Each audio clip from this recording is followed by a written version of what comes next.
All right, hello, thank you, and welcome everyone for joining us today on this phishing Q&A webinar. Obviously, phishing has been a huge thing happening with the remote workforce due to COVID-19, and we kind of wanted to hop on here to answer some of you guys' most commonly asked cybersecurity questions when it comes to phishing and how to protect your remote workforce. So without further ado, I'm going to introduce you guys to one of our presenters, Next I.T. Yeah. Hello, John Sohaki with Next I.T, and we are a managed IT service organization based out of West Michigan with offices in Muskegon, Kalamazoo, and Traverse City.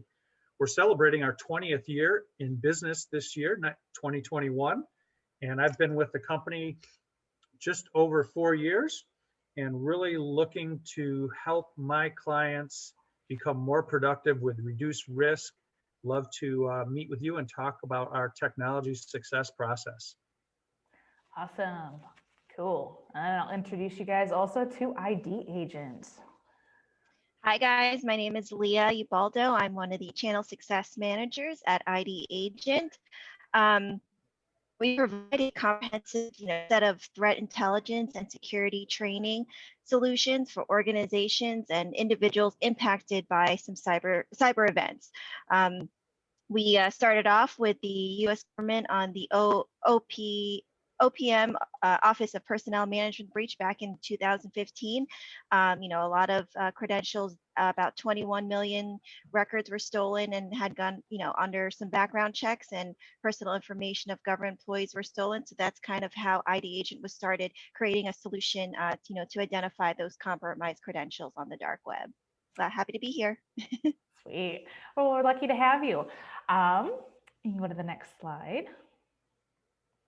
Next IT added ID Agent to their security stack about a year and a half ago, and we use them for all our dark web monitoring information and cybersecurity training. Awesome. Heck yeah. Well, let you guys kind of get into it, but kind of as an introduction as to what we're talking about today. Obviously, the world changed quite a bit with COVID-19, and a lot of workforces moved totally remote. And as those workforces moved remote, phishing scams just went through the roof. So, COVID-19 forced many industries to suddenly totally switch up their operations, how they do things. And then all of a sudden, these employees were at home and not knowing, not having the cybersecurity protection that they would have at their workplace, or not being on top of things as they might be if they were in the office. So, all these phishing scams went out there, trying to hack people's emails and, bypassing technical safeguards and email getaways, and kind of leveraging, that human error of people, at home being distracted with at-home remote work to, fall victim to their scams. So, this is a very common issue, and this is something that's going to likely continue to grow as a lot of industries are probably going to stay remote. So we want to answer some commonly asked questions and, figure out how we can protect the remote workforce. So let's discuss. So the first question, we'll do next slide, is, so I'll let Next I.T take this one first, and then ID Agent, you can kind of come in and give your take at the national level. But how has phishing become the hacker's #1 tool? Yeah, I like to say, no matter how many security locks you put on your home, if your child or your babysitter lets in the criminal, they're in the building, right? That's the biggest key with phishing. And we noticed a lot of that back in March when our governors set the stay-at-home order to try and help fend off some of the pandemic spread. And a lot of our clients have, workstations that sit at the desk, and it's not convenient for office workers to take home. So they said, well, just get on your home computer and work, and we'll do the best we can. So us at Next I.T offered to all of our clients, if you have a home work computer that one of your employees is going to work on, let us load up, the most up-to-date antivirus. Let's make sure all their patches are up to date, and make sure that VPN connection between the home office and the work office is secure and protected, with all the good things like good password policies, multi-factor authentication, things like that. This helps secure our environments for our clients, extending out beyond their physical barriers of their office to their home office where maybe this hadn't been set up before. And maybe it's on a computer that's shared with some teenagers in the homes that may not be following best security practices. So phishing today, we still find is the easiest way for hackers to get in because they can find that employee that's busy at the end of the day. And I'm sure that email is important and I need to answer that. And they don't think about it and they just click right to it. And then it's too late. The hacker's already gained access to that computer and then potentially the network and server. Right. Yeah. Well, Leah, on a more national level, how have you seen phishing kind of take off since COVID-19, and how has it become, such this giant thing that's happening right now and into 2021? Yeah, well, I mean, first of all, these cyber criminals that are infiltrating all these phishing emails, they're very sophisticated, and they know what they're doing. This is their full-time job. So, phishing is the easiest way to kind of, infiltrate a network or, get employees, especially with COVID, there have been so many, COVID phishing emails, basically, things, a lot of people prying on their vulnerabilities, essentially, more information on COVID, click on this link, how to, receive a vaccine, click on this link, getting people, their vulnerabilities during this time and using those phishing emails to gain access, especially folks that are working from home and may not have the proper VPN or security that's implemented with them, or even things such as password updates now that people are working from home, conference call information, cyber criminals using phishing attacks appearing on maybe fax invoices or even now mobile devices sending out a text message. So it's not just emails, but it's also other ways such on your mobile, through text messaging. So it's a lot of different ways that we've seen, these new phishing attacks happen during this time. And can you believe it's almost been a full year since last March? I know. And ID Agent was the one who brought this to my attention. The hackers on that very first month of the pandemic were able to hack the CDC website, and they were sending out phishing, attacks to all businesses looking like the Centers for Disease Control in the United States. And it was amazing how close that looked to the actual government website. Now, it was found the very next day and taken down, but it just shows you their tenacity and their skill level to get, their hacks in up at that high government level. Wow. Insane. And kind of brings us into our next question. And you guys kind of touched on it a little bit, but what are some of the most common phishing scams that you guys see in emails, that are not easy to detect, that people are falling victim to? Either one of you can take this one right out the gate. How about you? Go, Leah. Yeah, I mean, a lot of people now, we've seen are very social media heavy, right? A lot of people are on, for instance, Facebook. And, like I mentioned, that these cyber criminals have gotten really sophisticated where you, at a point you think you're signing in maybe to your social media site, maybe Facebook or whatnot, and looks, just like the sign in, but it's actually a fake, landing page. And that's where people need to kind of, be aware, be cautious, take a look at that URL, making sure it's, from Facebook, and, because that's how they trick you, and they have you enter in your credentials. And, so that's a way of, some of the scams that we've seen when, using simple things as, social media to access information. Mm-hmm. Through talking with my local clients up here in Michigan, I found two of the most common ways. One is something about a package delivery, right?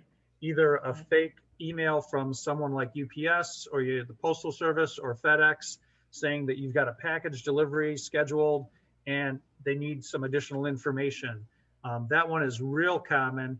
We have had a couple of clients where an office administrator had fallen for that, and we said, all right, thanks for calling the help desk. Just stop what you're doing. We'll send over a tech and reload from backup. That's real easy. The second most common one, and I'm seeing a lot more of these lately, is your account is overdue, right? Maybe some social media thing that you may have signed up for to get some, marketing information. They assumed that you signed up for an account and, we're paying them on a monthly basis and are just sending out those blank, your account's overdue. I need updated accounting information on that.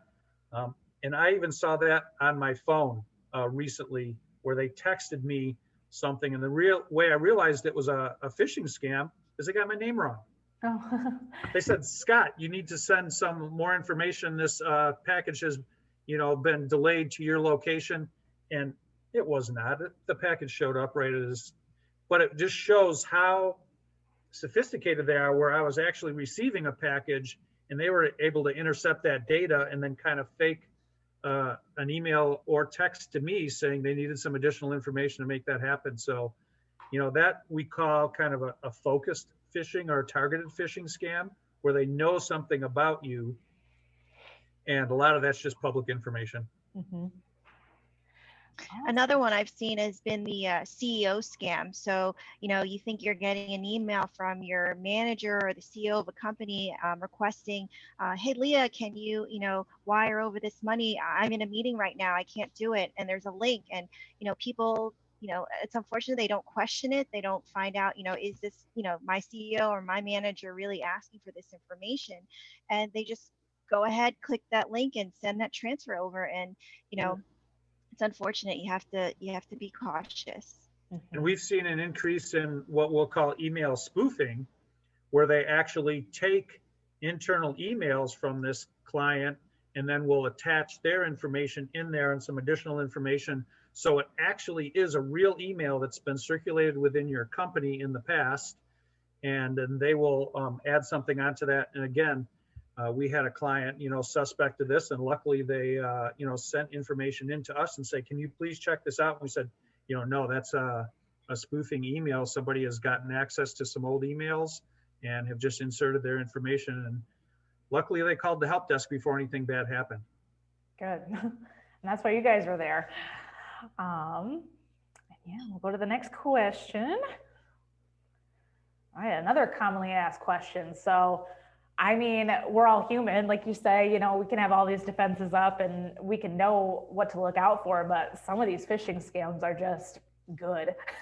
They did a good job and they fooled you. Once that happens, how do you remove that compromised information, or how do you further protect yourself from there? I mean, what's the next steps essentially? Well, I'm glad you said good, Lindsay, because I have fallen for a phishing scam. I had an old client and would typically send me some information every 6 months or so. Hey, just thinking about this, what's your thought on this? And they had replied. What had happened is their email got hacked and the phishing scam sent out to all of their contact information. And sure enough, I clicked on it because it was somebody I trusted, somebody I knew in the past. And I'm always wanting to reach back out to clients. They become like family with Next I.T. And so it got my, what I call non-secure user ID and password that I use too frequently. And now I have to change that everywhere, right? So now my Spotify account or my, social media accounts that I don't have any credit card information, I had a non-secure password, but I'm as guilty as anybody. I reuse that password. And now, since it's out on the dark web, there's no way to get it off. It's out there forever. I just have to stay one step ahead by changing my password. Okay.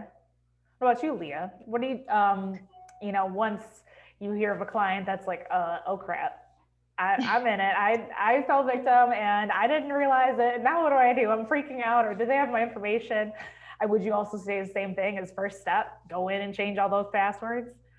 Yeah, I think it's, unfortunately, once your credentials hit the dark web, there is no removing it. It becomes public information. So it's now time to be proactive, changing the password, making sure, now you're aware of phishing emails, security awareness training, two-factor authentication, multi-factor authentication, backing up your systems and data. So it's being proactive after something like that happens, and being aware, so making Mhm. sure that you're keeping an eye on your bank accounts or anything opening up in your name, Mhm. 'cause, they have some personal information, but just being proactive, I say, would be next steps. Okay. And that sounds like way too much work for one person to do, right? Right, That's So what come, they exactly. have you on. yeah, come to the Exactly. experts at Next IT and let's take care of that for you. We don't even Yes. have one person doing that. We've got a team of people, one doing backups, one managing multi-factor, another managing server information, Mhm. and I review with my clients on either a quarterly or monthly basis all of this information. And stay tuned. We've got a dark web assessment offer coming up later in the webinar. Yes, we do. All right, we'll go to the next, and I believe this is the last question. Um, obviously Microsoft Office 365 has been, progressing and changing over the years, and a lot of, remote workforce or, just clients in general have Microsoft Office, but does changing over to Microsoft Office protect you against phishing, or does it offer any sort of protection towards those type of scams, or is it just as open as everything else? Well, the best statement I've heard is Microsoft is not a security company, they're a productivity company. So they're connecting us and they're allowing us to do our jobs better and more efficiently. But no, there is not a better phishing protection with Microsoft. They get through the same way they get through every email. Now, the spam filtering is a little bit different. We see some variance from one to the other, but we still do all the same security practices with our clients that either have an on-site Exchange server or use Microsoft Office 365 in the cloud. Mm-hmm. Another thing that's interesting on there is Microsoft does not have a huge backup policy for their Office 365 users. So they will protect you for 30 days worth of data. You got to read the fine print of the policy. A lot of things like accidental deletion are one thing, but if you lost a lot of data from a phishing scam, you need to talk to your MSP, your managed service provider like Next IT, and make sure you're backing up your Office 365 data as well. Okay. All right. Making sure you have those consistent backups, and kind of the key lesson here, I guess, is no matter what platform you're on, or even how much you know about cybersecurity or how to spot a phishing scam, that no matter what, sometimes you can be as careful as possible and something creeps through. So, not even knowing sometimes too that you do have, um, you know, that you have fallen victim is also important. So, being able to get a dark web scan would be essential. So, what is a dark web assessment, and what does it mean when my info is out there? So, what does it mean when you say that you're gonna, assess what's going on, and what is those next steps after a client's been, victim to a phishing scam? What does that mean? A dark web assessment. What does that entail? Leah, you're the expert. Yeah. So dark web scan, like we're scouring the dark web to see if there is any compromised credentials, and anything hit the dark web recently with any recent breaches. So what happens is sometimes if a company gets a breach, and you had signed in with that company with a credential, sometimes these companies don't publicly disclose immediately that they've had a breach. So being aware and having a tool, being able to find that information being sold on the dark web, to take proactive measures, changing that password, and making sure that your passwords are stronger ahead of time before something does happen is really important. Um, so it's really about awareness. Being aware that something is out there, and you need to be cautious, and just make sure things are in order. For me, these are some of my most interesting monthly emails. ID Agent sends me a weekend breach every week of the month actually, and they talk about all the organizations that get hacked. So just because you have information out on the dark web doesn't mean you did anything wrong, right? Take the breach that happened to Target last year. I mean, that was probably most popularly known in the United States. And so if you had any data of your information up there on Target's website, the hackers actually got your information from there or other websites. I mean, very common ones. I sign up for lots of networking events in the area with Eventbrite, and they got hacked. And just because I put my information out there, and it's non-secure, I don't put a credit card out there, so I'm guilty again of using that non-secure ID and password that I use on everything else. And now that's, out there on the dark web. So I do a monthly review with all my clients and make sure they know what is up to date and how many of their user IDs are out there. And the thing I really like about the dark web assessment that ID Agent provides for us, it shows you exactly the username that's out there. And a lot of times it'll even show you the password that's out on the dark web that you've used in the past. And if we don't have a complete password, it's usually a partial password with some characters asterisked out. But end users really understand, boy, that is the password that I've used, and it was complicated, and I didn't realize, they were able to find that. It's not always the end user's fault. Hackers are finding much better ways of getting a large bulk of information, and then they just load these things into automated computer bots that just go out there and, do the phishing scams for them and see who falls. I hate to say it's one of those old algorithms of how much phishing can you throw up on the wall to see what sticks. And that's, they get one or two potential breaches, then, that's a success for them. Yeah. And, I know recently I heard, Spotify had a breach, and that was, all over the web. And, from my getting those ID Agent emails, I was like, oh crap, I should go check my Spotify stuff. And my account was fine, but I actually had a friend who was like, yeah, I had got an email about my Spotify account in my mail the other day. And I was like, oh, don't touch that. Don't touch that. So knowing, too, being alert of, with what Next I.T and ID Agent does too, is being able to be like, oh, this major company that you probably subscribe to had a breach this week, stay, just be alert for any incoming emails or anything that's going on, and staying on top of the news too of what's getting breached is also essential, and keeping yourself protected. So kind of brings us to the end here, and, I want to thank you guys for sticking around and joining me today and answering some questions. And that's why we wanted to give you a free dark web assessment. You guys can get that by going to info.nextit.net/darkwebscan. And what I'll do too is when this video is posted, we'll be posting all these links and emails and everything, so you guys can easily click as well. But you'll be working directly with the Next I.T and ID Agent team, and they'll be able to get in there. And if you even feel like you haven't fallen victim yet, there's a possibility that you have and you didn't even know it, and that your information's out there. So being proactive and staying ahead and making sure that, getting this dark web scam and seeing, oh, I actually do have some information out there that could have been detrimental if I got hacked. So I need to make sure that I'm staying on top of things. So being proactive is the message for 2021. And, I want to thank you guys all for joining me today. Or you can reach them also directly by email, and I'll put that in the links of all the descriptions as well. But yeah, I want to thank you guys for joining me today, and I hope you guys have a fabulous day. I say bye, guys. Thank you. Appreciate your time. Thanks, Lindsay. Yeah, no problem. Bye, Leah. Bye, guys.